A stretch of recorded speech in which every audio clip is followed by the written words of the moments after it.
10ാം ക്ലാസ്സിലെ പബ്ലിക് എക്സാമാ? അതെ സ്വാമി.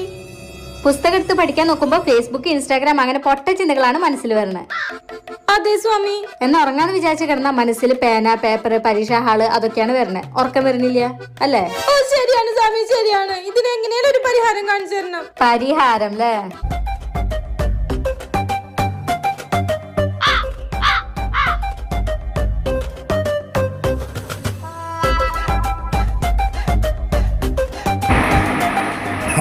ഇത് തലോണയുടെ അടിയിൽ വെച്ച് ഉറങ്ങിയാൽ മതി. സമാധാനമായി ഉറങ്ങാം. എല്ലാ പ്രശ്നത്തിനുള്ള പരിഹാരം ഉണ്ട്. ഓ ശരി സ്വാമി. ജയ് കൃഷ്ണ.